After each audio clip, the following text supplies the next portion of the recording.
Good morning, everyone.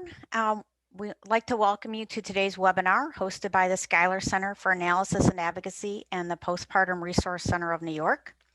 I am Bridget Walsh, Senior Policy Analyst at the Schuyler Center. We will begin in just a few moments, but in the meantime, in order to get to know our audience a little better, you will see 3 poll questions appear in just a moment. Please note that these are optional, and if you do decide to participate in any poll questions today, your answers are anonymous. The results of the poll will be shared during the webinar today.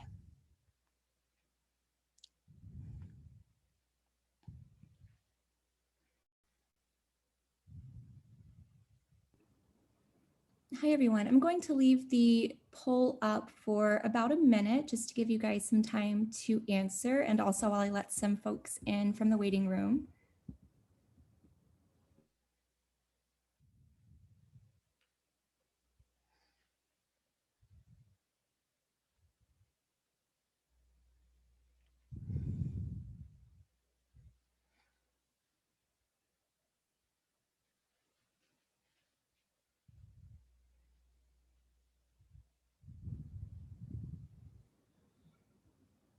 Okay, great. I'm going to go ahead and end the poll, and I will share the results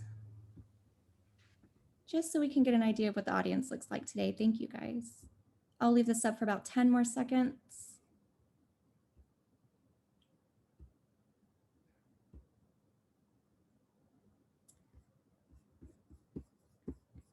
Great. Thank you, guys. Okay, again, Bridget Walsh, Senior Policy Analyst at the Schuyler Center. We are excited to offer this presentation in the Moving on Maternal Depression webinar series in collaboration with the Postpartum Resource Center of New York. The Schuyler Center is a statewide, nonpartisan advocacy organization primarily focused on improving policies for those living in poverty, particularly children and families. The MOMD, or Moving on Maternal Depression project, is part of the work that we're doing to continue efforts to connect and improve care and resources for pregnant and parenting women and children. Moving on Maternal Depression was part of a national learning collaborative to advance policies that improve prevention, screening, and treatment with an emphasis on racial equity and culturally relevant practices in policy and systems management. Here in New York, we expanded the focus to include maternal mental health more broadly. While the national project has wrapped up, we hope to develop a state-level learning collaborative that can share best practices and information on maternal mental health issues here in New York. One of the projects for the MOMD initiative is this webinar series. At this point, I'm also going to introduce our intern, Brittany Eskew. You've heard her before. She's the one running the poll today, and she will be available in the chat for any technical questions that you may have. And at this point, I'm going to turn it over to Sonia Murdoch, who will introduce the Postpartum Resource Center of New York and our speaker for today.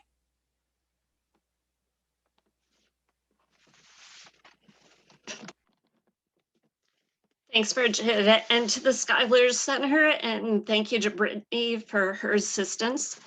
I'm Sonia Murdoch. I'm the Executive Director of the Postpartum Resource Center of New York. The Postpartum Resource Center of New York, we provide help for New York State moms, dads, and families to get to the help they need for perinatal mood and anxiety disorders since 1998. Our statewide toll-free helpline is available 7 days a week with additional support from Moms on Call and family telephone support. Online, we offer a free statewide perinatal mood and anxiety disorders resource directory. We offer education on perinatal mood and anxiety disorders through our training institute, including our Circle of Caring Support Group program, the Lisa Mary Riley Visioning Education Series, and various initiatives in addition, including Project 62 and the Take Care of You initiative. If you have any questions regarding more specific services that we offer, please let me know at the end of the presentation today. This webinar is approved for one continuing education unit for New York State licensed social workers and New York State licensed mental health counselors at the cost of $15. Helping Hand Psychotherapy, LCSW, is recognized by the New York State Education Department State Board for Social Work as an approved provider of continuing education for licensed social workers, and by the State Board for Mental Health Practitioners as an approved provider of continuing education for licensed mental health counselors. So at this time, Brittany will post the link in the chat for those who would like to take part in the CE unit. Thanks, Brittany. So before we introduce our speaker, we'd like to ask 2 more poll questions. And remember that these are optional and anonymous questions. The answers to these questions will be displayed for the audience to see. And thank you for answering them if you choose to.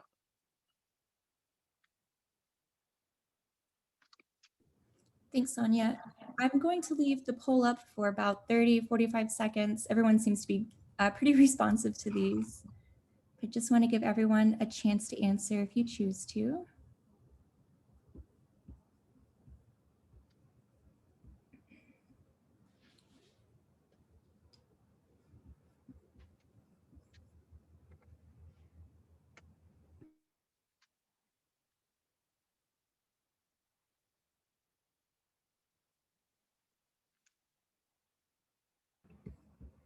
Okay, great. Thank you, guys. I'm going to go ahead and end the poll and share the results.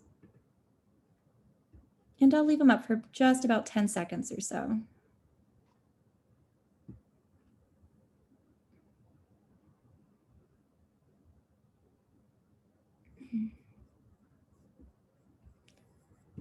Great. Thank you guys so much. Thank you. So we're very excited to introduce our guest speaker today, who will be presenting Every Mother Counts, Improving Access to Maternal Mental Health Care in Central New York. So it's our great pleasure to welcome Mary Carlisle. Mary is the coordinator of the Healthy Moms, Healthy Babies Maternal Mental Health Program at Hutchings Psychiatric Center in Syracuse, New York. Mary is a licensed clinical social worker and has worked for the New York State Office of Mental Health since 2009. During this time, she has worked with clients facing a wide variety of issues, including trauma, psychosis, anxiety, depression, and other mood disorders. Most recently, Mary has specialized in maternal mental health, helping launch the first state-operated maternal mental health clinic in 2018. Mary has received specialty training from Postpartum Support International and is a certified Circle of Security facilitator with training in parent-child attachment. Mary received her master's degree in social work from Syracuse University and a bachelor's degree from SUNY Oswego. Mary is married, a mother to 4 daughters, and lives in Syracuse, New York. So Mary, I invite you to share your screen at this time, and welcome. Thank you very much. Thank you for that wonderful introduction. It is wonderful to be here. I'm going to go ahead and share my screen. Let's see here. So can everyone see that okay? Looks good. Thank you. Okay, perfect. So thank you again for the wonderful introduction. As Sonia said, my name is Mary. I am the therapist and coordinator of the Maternal Mental Health Clinic at Hutchings. So I'm really excited to talk to you not only about our program, but our development of the program and how we're trying to increase access to services here in Central New York. So just as I just mentioned, just familiarizing, the goal today is really just to familiarize everyone with our program, what services we offer, identifying barriers to treatment, looking at strategies we use to try to address these barriers with the end goal of increasing access to services. We're also going to look at, because with all program implementation, there's challenges, and identifying solutions to help mitigate those challenges. So I wanted to start off by giving you just a brief overview of our program, because I think that lays the groundwork for the next few slides.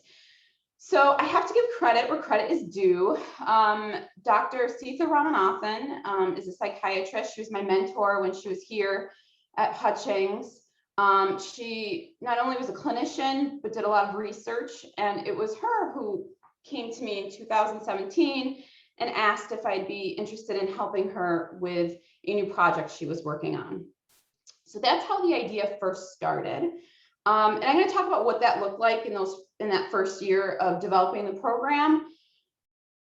Informally, in 2017, we started to do the work. We started to network, started working with women. But it was really in 2018 when the program really launched. Around this time in 2018, there was a governor's directive for the state of New York to develop cutting-edge specialty programs to treat maternal depression. And, you know, at Hutchings Psychiatric Center, our parent agency is the Office of Mental Health. And so at this time, they reached out to us and say, hey, you know, we already know you're doing some of this work. Let's expand it. Let's make it bigger. And in June 2018, we became the first state-operated outpatient clinic in the state. So what we offer, and you may hear me refer to post-COVID or pre-COVID, post-COVID, because what we offer has varied a little bit with the pandemic in good ways and bad ways, and we'll talk about that a little bit. So we offer individual therapy. We were offering groups. The groups we were offering prior to COVID, we did a mindful mothers group, so focusing on mindfulness practices targeted at parenting and moms. We also did an 8-week educational course through Circle of Security Parenting, focusing on creating healthy attachments with your child. Now that was pre-pandemic. Once the pandemic hit, we did have conversations about doing some online groups, but to be honest with you, the individual work there was such a need, a greater need once the pandemic hit. And so a lot of our work presently has been focused on that individual work, which I hope to get back to the groups in the very near future. So as far as staff, there's myself. I do all the intakes for the referrals, which is nice. It creates a little bit more of a personal approach. The women don't have to go through the general clinic. They can come directly. They call me directly and I do my initial session with them versus going through our main clinic system. And then Sarah Osgood, a colleague of mine who's also a licensed clinical social worker, has helped pick up a few cases and also was my co-leader in all the groups we did. She's also my backup, so she's done a wonderful job. So presently, Dr. Teresa Flynn is our psychiatrist and provides the medication management. We also have upstate psychiatric residents, which has been very helpful in increasing access to services. Dr. Flynn has the specialized training in maternal mental health, and she is the attending for the residents, the 2 specific residents that are working under her that we utilize for psychiatry services for our clinic. Now, we're going to talk about this a little bit more, but another great thing about having a specialty clinic in the Hutchings or under the Hutchings umbrella is that clients who are with us in our maternal mental health clinic can also utilize other services open to our general clinic clients. So that might be if I can have them meet with a nutritionist or a dietitian and do some work in that area. I can have them meet with a vocational specialist if maybe, you know, I had one mom who had been out of work for a little while. She had multiple children and was really anxious about getting back into the workforce. She had a lot of anxiety around that. And so I was able to hook her up with one of our vocational services specialists here on campus. Other services we offer here that our perinatal clients are eligible for is the mobile integration team. And I'll talk a little bit more in a minute about what that consists of, but it's a lot of outreach, some more hands-on community work. Again, with COVID, that's been a little bit more limiting, but we've worked with that and are hoping to get that soon back in full service. Okay, so you know a little bit about what the program consists of or what we're doing now. So back in 2017, Dr. Ramanathan and I were having discussions about program development, and we looked at what the data showed, what the facts show. So, you know, we were looking at postpartum mood disorders affect 10 to 20% of women. I mean, and that's an old statistic. I think back to 2008, I have that. So my guess would be, it's actually, in fact, I know it's a little higher than that. So it's affecting a lot of women. And we also talked about that we're getting better. You know, we're screening at pediatrician's office, OBGYNs, but there remains barriers to treatment still. And so we looked at what the other data says. You know, out of 491 women receiving obstetrical care, only 25% who screened for perinatal mood and anxiety disorders received treatment. That's startling. That's big. That means 75% of those women did not get help that they needed. We also looked at women are dropping out of treatment in 4 weeks or less, and why that is. And we know this. Untreated perinatal mood and anxiety disorders have adverse outcomes for moms and babies. You know, increased risk of suicide, increased risk of attachment issues, family conflict, not only that, but financial impact. We also looked at mothers living in poverty are 3 times more likely to experience postpartum mood disorders. Why is that relevant to us? In Syracuse in 2019, 30% of the population are living below the poverty line. That is huge. That is a huge number. 13% is the state average. So let's talk about that for a minute. Yes, we know postpartum mood and anxiety disorders don't discriminate. It can impact anybody. But if you're living in poverty, there's going to be likely, not always, but likely you're going to have, you know, maybe more difficulty accessing services. Maybe you have to rely on the bus line. There may be more stressors and challenges in getting to services. So in reviewing this, we knew that, you know, this was a population that we needed to reach, right? That there was an underlying issue here. There was a gap. So then we looked at, okay, well, why aren't moms getting treatment, you know? And one of the biggest one is cost and affordability. You know, now I'm not even talking about maybe moms who don't have insurance, because I think in New York, we're really good about trying to link people to coverage. But moms with really high deductibles, you know, I have 4 children myself, and when you're out on maternity leave, you know, finances are often tight. You know, you have a new baby, you're buying new things for the baby, you know, you're out of work, income might be slashed. And here you are, you want to meet with a therapist, you want to meet with a psychiatrist, and you have a $5,000 deductible. What do you do? You know, so cost and affordability was a major barrier for a lot of women. Lack of available service, we're definitely getting better at this. You know, I'd say within the last 5 years, there's been new resources even in our community in Central New York. Crouse Hospital has a clinic. There's a few really good private practitioners out there. Dr. Ramanathan, who is my mentor here, is at Upstate, and I have referred a few clients over there. So there is some resources. It is getting better, but I think we can do better too. Lack of transportation. This is with COVID, this has gotten better. Prior to COVID, here at Hutchings, we weren't able to do teletherapy. And so transportation could be a barrier. And I'm going to talk a little bit more about how we mitigated that. But that can still be, and it may be moving forward too, a barrier for some women. Again, the use of teletherapy has been really, really helpful. And I hope that's something we can continue, because I think that really does help. Lack of childcare. You know, if mom has 4 kids, you know, not having childcare and having to take a bus with 4 children in the middle of Syracuse winter, which we know is very snowy and cold, can be very daunting. Lack of time and limited maternity leave. You know, I won't get into my soapbox about this, but we know that other countries who have extended maternity leaves for new moms, the data shows that postpartum mood disorders are less. And I think that speaks volumes. 6 weeks is not enough. 8 weeks is not enough. I would argue 12 weeks, you know, it's still very hard. So that is when you have a limited time frame, and when mom is trying to work full time, take care of her children, and get to therapy, that can also be very hard. Stigma, things like fear of judgment. How will this look? Will I look like a bad mom? And then fear of CPS and children taken away. And that's a very real fear for a lot of my clients, just based on their own personal stories and past experiences.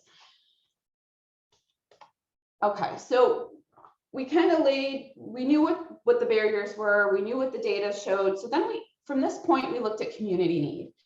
And it was in 2017, Dr. Ramanath and I sat down and we met with community providers, both at the county and non-for-profit level, who routinely work with mothers, babies, families, right? And we discussed what's the need, like how can we fill the gap?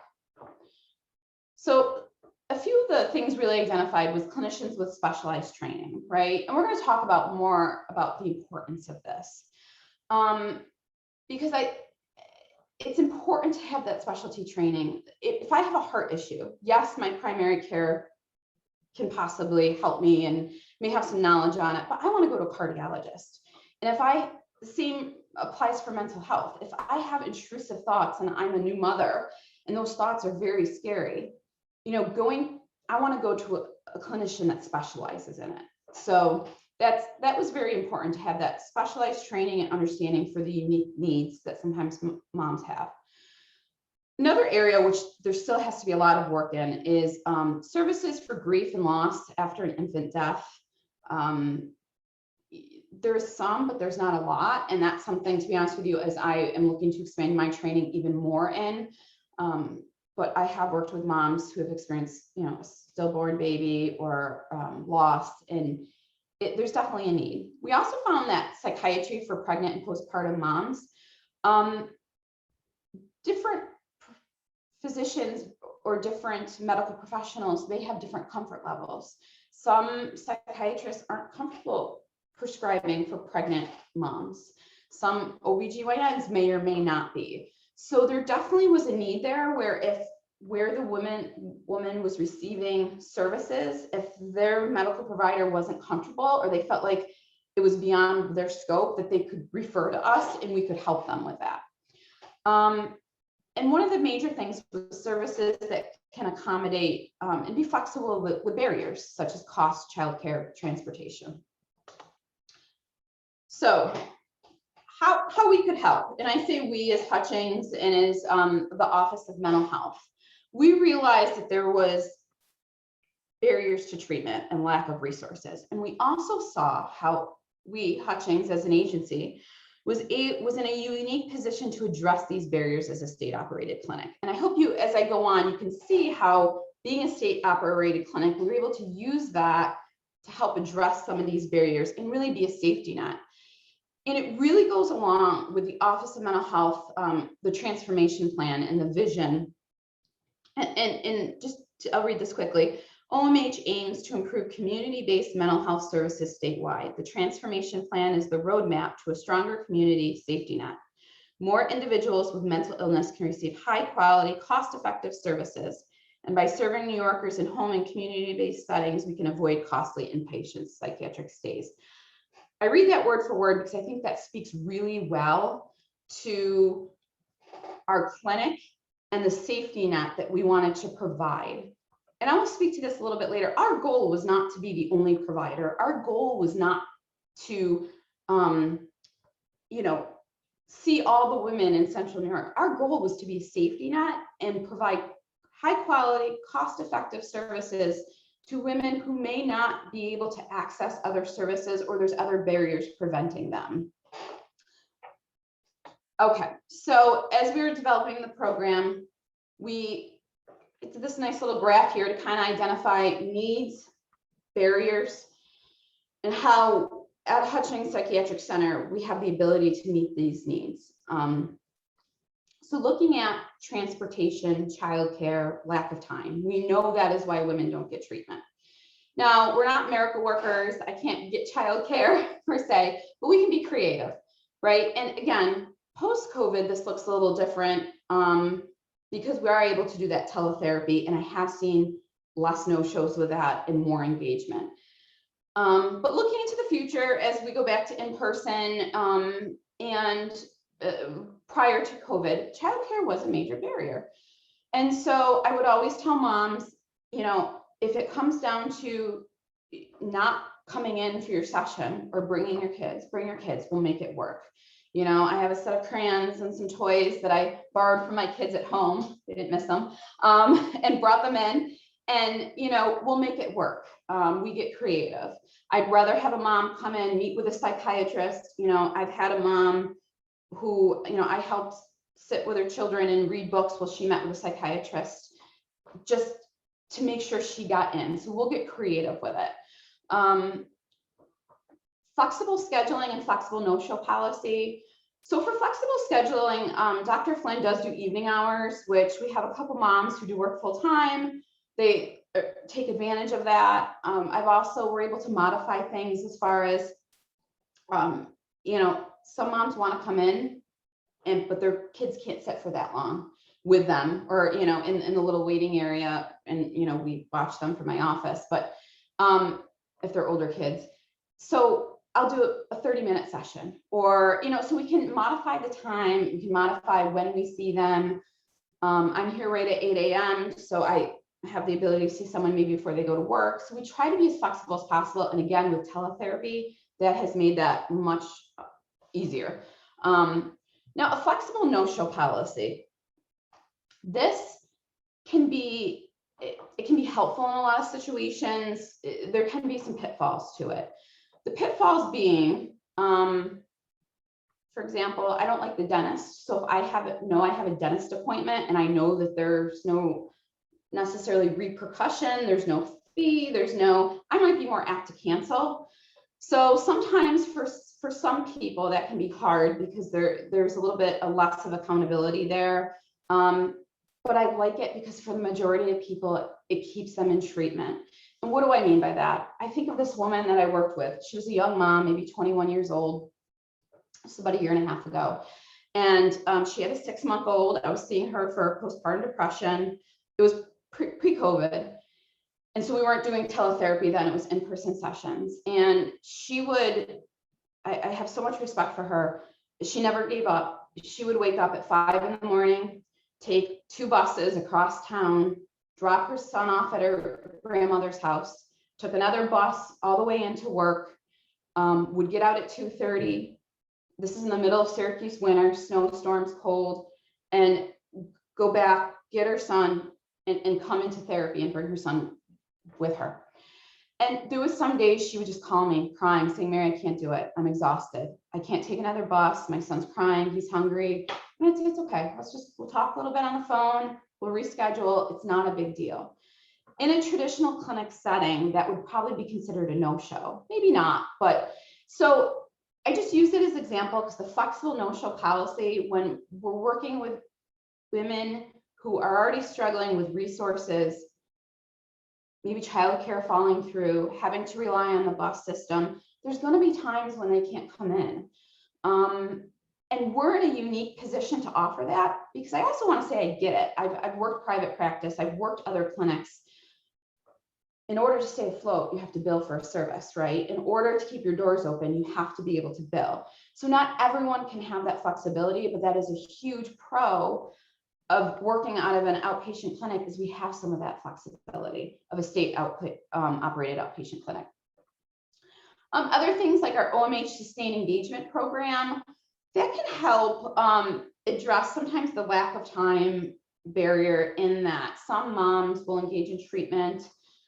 Maybe they go back to work, they become very overwhelmed, and sometimes they drop off. I try my best to do a lot of outreach and engagement. So at least I know, like, if a mom isn't coming in, she's okay, and that's why she's not coming in. She's doing well, there's a reason. But once in a while, you know, someone doesn't return a call, maybe they get overwhelmed. And the OMH Sustained Engagement Program is a program at the Albany level where we're able to, so after I close them to services, someone may send them a letter and say, hey, if you want to re-engage at any time, reach us. And they may do sporadic outreach, you know, once a year or twice a year.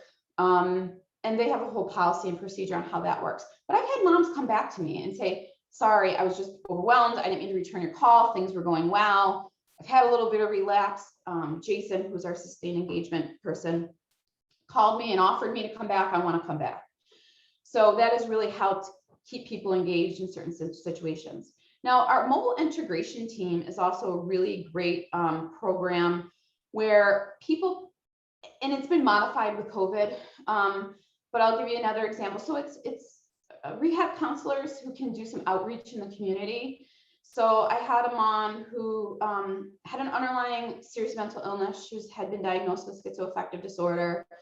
You know, she was doing well. She met her significant other. She got pregnant, and she had the baby. And it was really hard for her to get here. Her significant other worked, and so it was really important for her to get in. Although we couldn't transport the baby, she had grandma who lived next door who could watch the baby.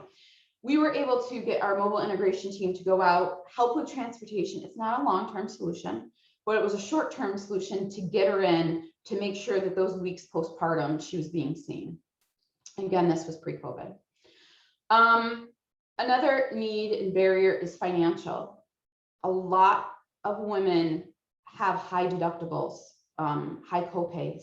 And like I said, when you're out on maternity leave, that's hard. Your income may not be the full income that it was prior. So because we're a state agency, right? Our parent agency is the New York State Office of Mental Health. Hutchings Psychiatric Center, and that's what HPC stands for, as you see that throughout here, does not turn anyone away based on ability to pay. This is probably one of the most wonderful things. There's lots of wonderful things, but this is one of the ones that comes up so often. There's some misconceptions about the services we provide, Hutchings across the board, and I'm going to talk about that in a little bit. But one of them is we actually serve a lot of people in our general clinic that either have insurance or has an insurance that isn't widely accepted, and they can't get services elsewhere. So, I've had moms who, have private insurance, but they have a $5,000 deductible or a $75 copay, and it's just not feasible. So if that is the case where someone doesn't have insurance or has private insurance, we have them fill out what's called an outpatient financial questionnaire, and it's really unique to the individual. But in a majority of cases, women pay nothing to very little, and I mean very little in a majority of cases. So they're wonderful. I connect them up with our patient resources office, and that, it really takes the burden of having to worry about the financial piece. And we're very lucky to have that being a state operated facility. And it goes along with our vision, right? And that we're a safety net. We don't want anybody to go without services. Specialized services and trained clinicians. This is twofold in that we have skilled therapists and psychiatrists with a subspecialty in maternal mental health. Dr. Flynn, and when Dr. Ramanathan was here, and Sarah Osgood and myself all have had specialty training through Postpartum Support International. We've done various other trainings, and then we've done the Circle of Security Parenting trainer program to be able to present that training to our clients. That is really important to have that training and skill. But saying that, the reality is moms who may have underlying bipolar disorder, underlying trauma, maybe they've been treated for PTSD, those moms have babies too, right? So those moms have small children too. So being a general outpatient clinic, we're really lucky because we have some really skilled clinicians here who have experience working with individuals diagnosed with schizophrenia, extensive trauma. We have CASACs who are experienced in substance use. So we can pull those resources and have experience with dealing with treating both, right? So I think we were able to meet that need as well. Okay, so let's talk about our program and the goals and development. What was our goal, or goals, I should say, because we had multiple ones. First one was increasing access to services for all moms from all demographics. We wanted to make sure all moms in Central New York had good quality care and had access to that care. As I said, we're not miracle workers, but anything we can do to address barriers to treatment and think outside the box and to get creative, we were willing to do. And being a state operated facility, we had some more room to do that. Now, even if you're not a state operated facility, I think you can think outside the box and get creative. And we're going to talk about that in a little bit. But we realized we were in a unique position to do that. So increased access to services, that was very important. It was also important, and I know I brought this up several times, but I feel strongly about this, is having clinicians with specialized training. I've seen this go wrong in our own community. Training is vital to ensure moms are getting the best care and that clinicians can be responsive. A good example of that is moms who have intrusive thoughts, postpartum, right? Maybe thoughts about dropping the baby, maybe thoughts about hurting the baby. If you're not trained and specialty trained in maternal mental health, it may be really hard to differentiate between an intrusive thought, which is anxiety driven. And the data show, let me just say, the data shows that intrusive thoughts, there's no increased risk of hurting the baby. They're intrusive, they're anxiety driven. They're what we call ego dystonic, against who she is, who the woman is. They're not based, they're not, it's different than someone experiencing psychosis. That's a bit different ballgame, a different conversation. So where I'm going is you need that skill to be able to differentiate between intrusive thought and a suicidal or homicidal thought. Because let me tell you, how you're going to handle that scenario, the treatment plan is dramatically different. And I have seen this go wrong where a mom who is completely distraught that she's having these anxious, intrusive thoughts, CPS has been called on her. She's mandated to go to the hospital. You know, police have been involved. And so that's why we need to make sure, because that's like a horrible scenario that reinforces all that mom's depression and inner conflict. And so we need those specially trained clinicians to make sure that you can differentiate. And that's just one example. And thankfully, I don't see it often, but I have seen it on a few occasions where it can go very bad if you don't have that specialty training. Address barriers to treatment, like I said, any way we can. Work collaboratively with other agencies and providers. I can't talk about this enough. Like I said, our goal is not to get everyone to come to our program. We want lots of hands in the pot in the sense of we want lots of options for women living in this area. Someone may want private practice. Someone may want a clinic. Someone may just want to see a psychiatrist. Someone may want to just see a therapist. The more the merrier, because it increases access to services. Education, not only for mothers, but providers. There's so much misinformation out there. There's so much kind of our culture and, you know, with social media, it kind of, there's a lot of unrealistic expectations for moms, and we don't talk about that enough. We don't talk about the struggles. And so education and just having conversations with people, I think, can be huge. So I always try to do that as the opportunity provides.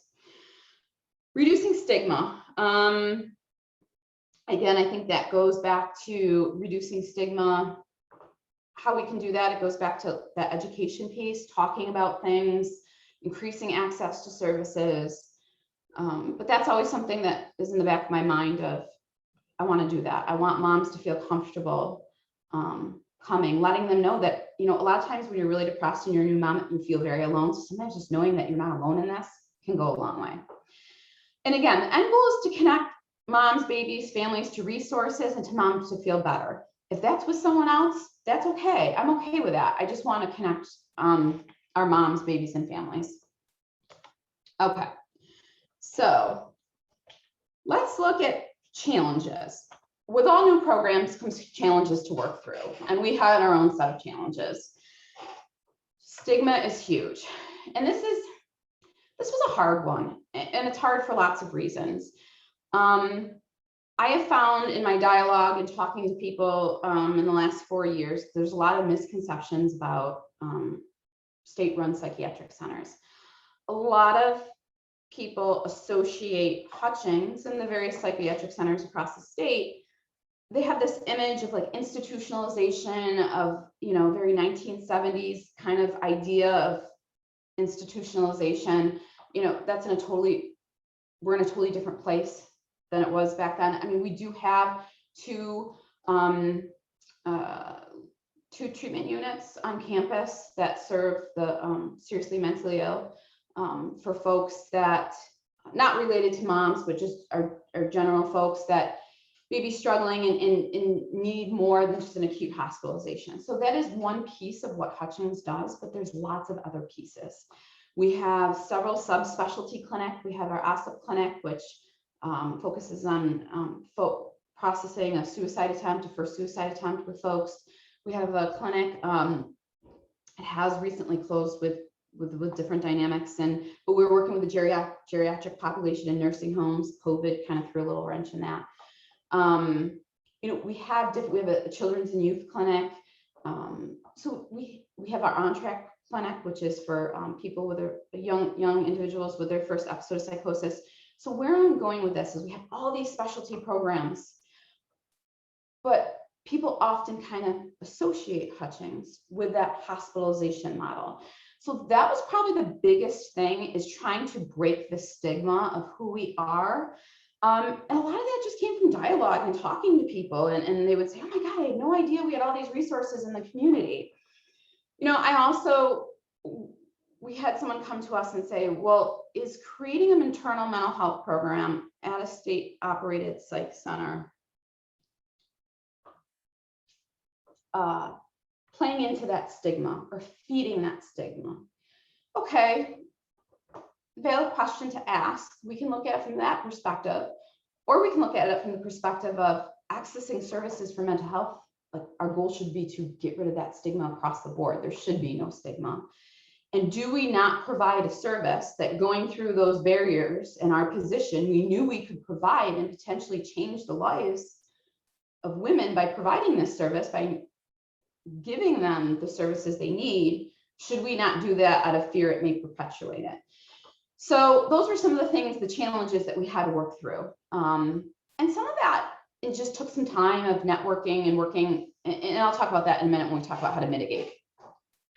Another barrier was modifying structures, policies, procedures of an adult clinic to a maternal mental health population.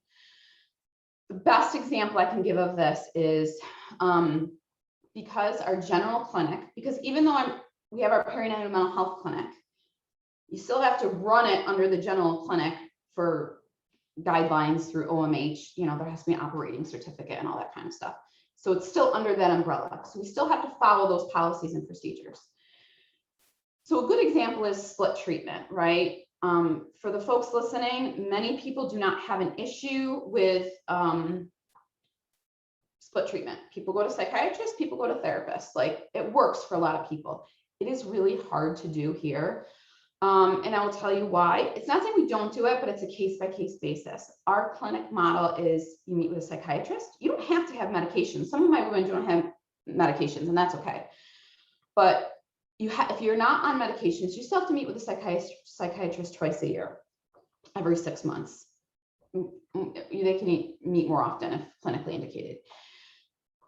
But so it's somewhat of a package deal. So we have had situations where, you know, I'll get referrals all the time. Someone has a psychiatrist, they're looking for a therapist, and it's really on a case-by-case basis. Maybe they have set up with a psychiatrist and they have no other options for therapists because of their insurance. A lot of times I will take them on. But where it becomes hard is if someone's like high risk for suicide, we have very specific policies and procedures we have to follow. So for example, if someone had a recent serious suicide attempt, or if a mom has ideation and some intent, it doesn't reach the criteria for hospitalization, but it's close. We have to see them weekly. A therapist has to see them weekly. So if someone is only coming here for psychiatry and has a therapist someplace else, it just can it's not good clinical care. So these are challenges we had to work through, and it's a really case-by-case basis.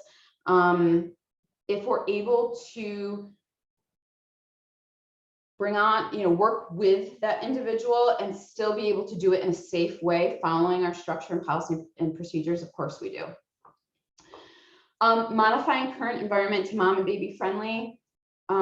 Things like just making sure we had baby changing tables in the restrooms. you know, we are a big clinic. We serve, we are doing some in person now, a lot of telehealth, but pre-COVID, we had almost 1,000 clients in our outpatient clinic. That is huge. Our waiting room is big.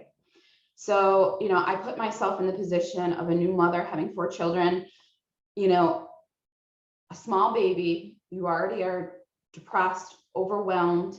Getting out of the house with a small baby, I always felt was very overwhelming because it takes like 3 hours to prepare everything to leave, get yourself ready, feed the baby, get everyone, you know. So we tried to we really had to be creative with modifying our waiting rooms. One of the things we did is clients, when they signed in, if they were here early, I had a little area adjacent to my office on the 2nd floor where we could let the women wait. It was so, you know, if they needed to feed the baby, they could have some privacy. It could be quiet. It wasn't overstimulating. So we tried to modify the best things as much as we could with the resources we have, which leads me to the last challenge, resources, right?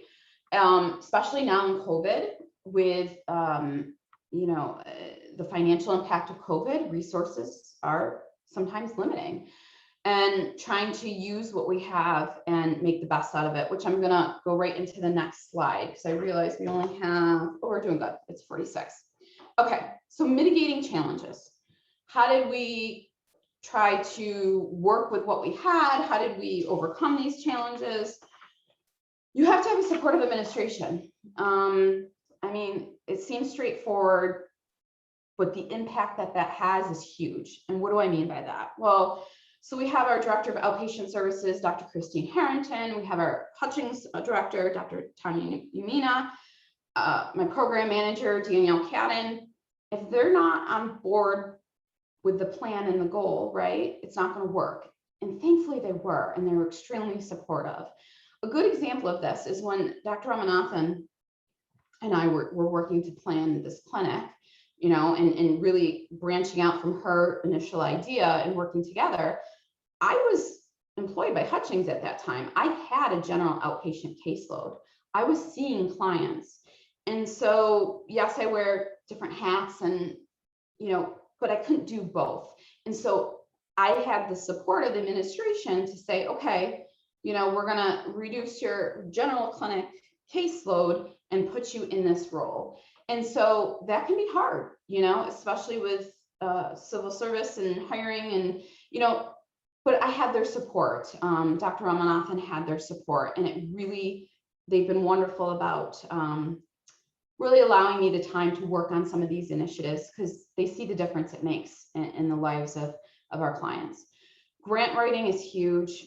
This is something I learned from my mentor, Dr. Ramanathan. She was a brilliant grant writer. I did try to get her to show me some of her. She did help me with a grant before she left, and I only wish I had her skill because grant writing, being able to get grants was how we got trained. It was how we were able to really follow through with some of our initiatives, like the Circle of Security Parenting, being able to pay for that training and then implement it. And, you know, it's a great evidence-based practice. I can't recommend that enough. It really helped a lot of our moms feel more confident in their abilities and feel connected to their children. It helped me even on a personal level. And I've been doing the work a long time. When I took that training, and I'm like, wow, this stuff is really good. I can use this, you know? So grant writing is huge if you can do it or you have someone. It's definitely an art and a skill. I've learned that. Instead of creating new, use existing resources, just modify. You know, resources are, whether you're in state, not-for-profit, for-profit, sometimes resources, you have to think outside the box. You have to try to figure things out.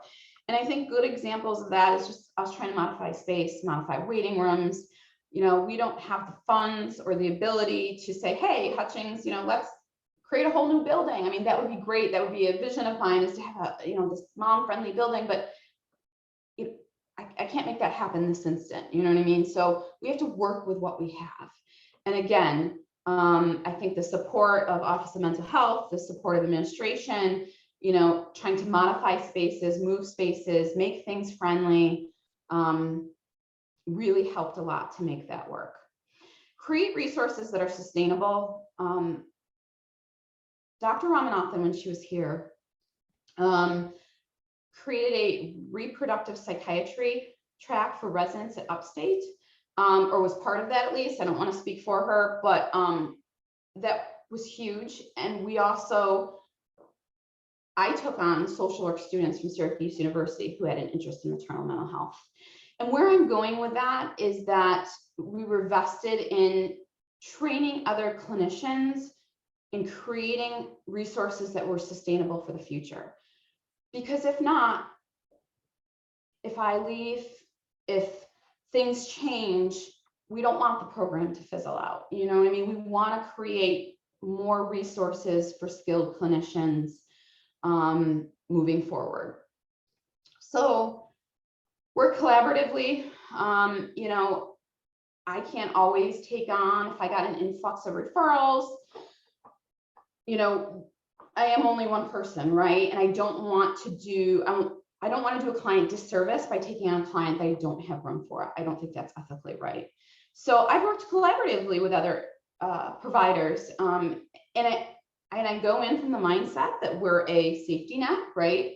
So if I have 2 referrals and I have a mom who maybe has private insurance but no deductible, a very low copay, is okay going to a private practice clinician, I may refer her out, and I may, you know, offer to work with the mom who maybe has no insurance because I know she can't get services elsewhere. And of course, that's a collaborative decision. I talk with the client, I talk with other providers, but working collaboratively, you know, can go a long way. Learning from challenges. You know, I always tell moms, and it's something I learned myself, and tell parents, parenting is a learning curve. Being a mom is a learning curve. Running a program is a learning curve. There's things we learned along the way that didn't work, barriers we identified, maybe strategies. So just looking at what, like, if it didn't work last time, it's probably not going to work again. So, you know, learning from that and moving forward of that. The last thing was taking advantage of all opportunities for education, network, and training. And one of the, that's valuable for lots of reasons. One, you know, I have stressed about how important it is to be trained in perinatal mental health. And the reality is those trainings, you know, can be costly and an investment. So, you know, I've always kind of been on the outlook for opportunities for education, opportunities for networking, you know, finding a mentor, any training opportunities, but also the piece there is that helps break through stigma, because a lot of the education and a lot of the discussions I've had with people that have been very fruitful have been through, you know, different seminars or networking or various trainings. So I think that can help on multiple levels. And it can also help, like, getting, when we first started our program in 2017, you know, we didn't have as many referrals as we do now because we've made a name for ourselves. We've networked. People see that, you know, there's a few OBGYNs that I get referrals from, and they see, like, they've sent the clients our way. The clients have done well and they go back. And so that networking, knowing that they can call our psychiatrist if need be, is really important. Okay, so I want to leave room for questions. So this is my last slide before questions. So looking at this past year, 2020, number of women served. So we served 53 women in our community this year. Number of new referrals seen, 19. Now that's not number of referrals received. That's women that we were able to get in. So new clients for last year. That number is probably higher as far as referrals for a few reasons. One, I had my last daughter October of this year. So I was on maternity leave for October through December. Now, we don't close to referrals. Sarah Osgood, my colleague, was gracious enough to fill in my shoes, but, you know, there was some limits there of what she could take on. But as I said, I stand by that I don't want to do a disservice to clients. I'm not going to take on more clients than I can handle. So at times I have had to refer out, but I always make sure they land someplace, because I don't want to leave any mom hanging with no services. And we were able to discharge 12 women.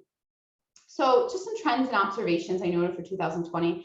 Impact of COVID is huge, increased isolation. Across the board, I saw that with both new clients and standing clients. Telehealth increased engagement. I really, really hope that's something we can continue doing. And I know there's a lot of things up in the air about that right now, but I really hope that we can continue doing that moving forward, because I do think that increased engagement, especially for those moms that had those barriers of childcare, had those barriers of transportation. And then this is something that it may not be totally unique to 2020, but it was there, and I've seen it in other years.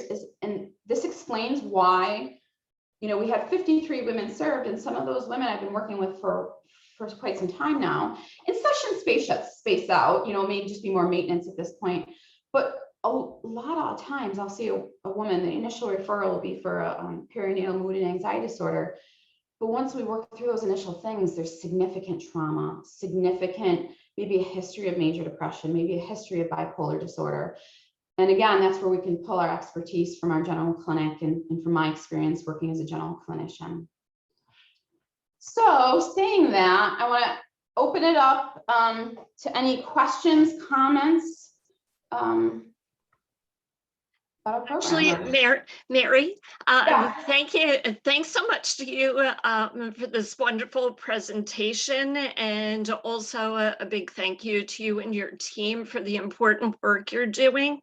So before we move on to questions, we want to ask one more question of our attendees today regarding the material of this webinar series. So we want to use this webinar series as a way to bring together professionals in the field of perinatal mood and anxiety disorders and further grow this statewide network. So if there are some topics that anyone would like to see in the future in this webinar series, please add them to the chat right now or before logging off at the end. So Mary, yes, I'd like to welcome everybody to please share a question in the chat box right now, or turn on your video and unmute yourself, and please ask Mary any questions or any comments that you have at this time.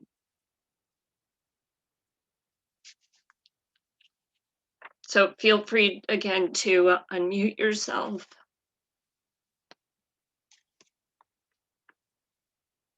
Hi, Sonia and Mary. I just wanted to also bring to your attention quickly in the chat, Kate Provencher had to jump off earlier, but she wanted to mention that regarding the barrier of access to psychiatric care, that there's also OMH's Project Teach Maternal Mental Health Initiative, which supports PCPs and OBGYNs to provide treatment to the moms in their practice. And she did stick a link in the chat too for those who are interested. Thanks, Brittany.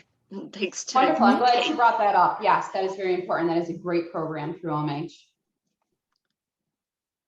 So as Mary, as per waiting, if anybody else has questions to ask, I have a question right now.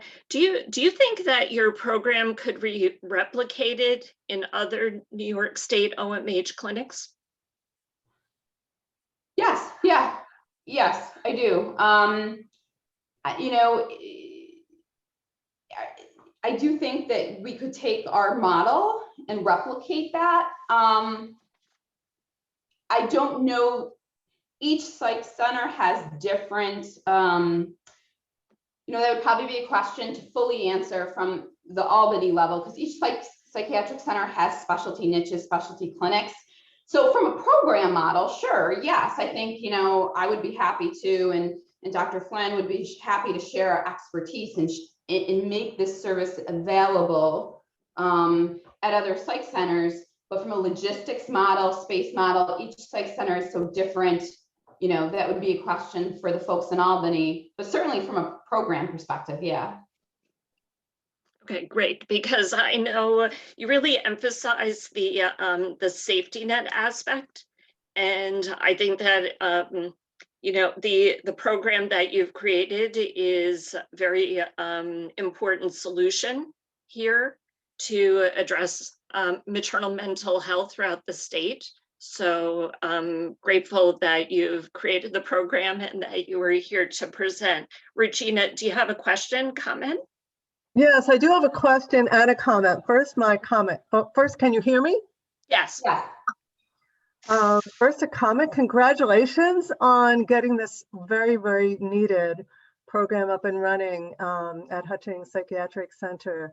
I used to work at Hutchings, and actually it was back in 2008, 2009.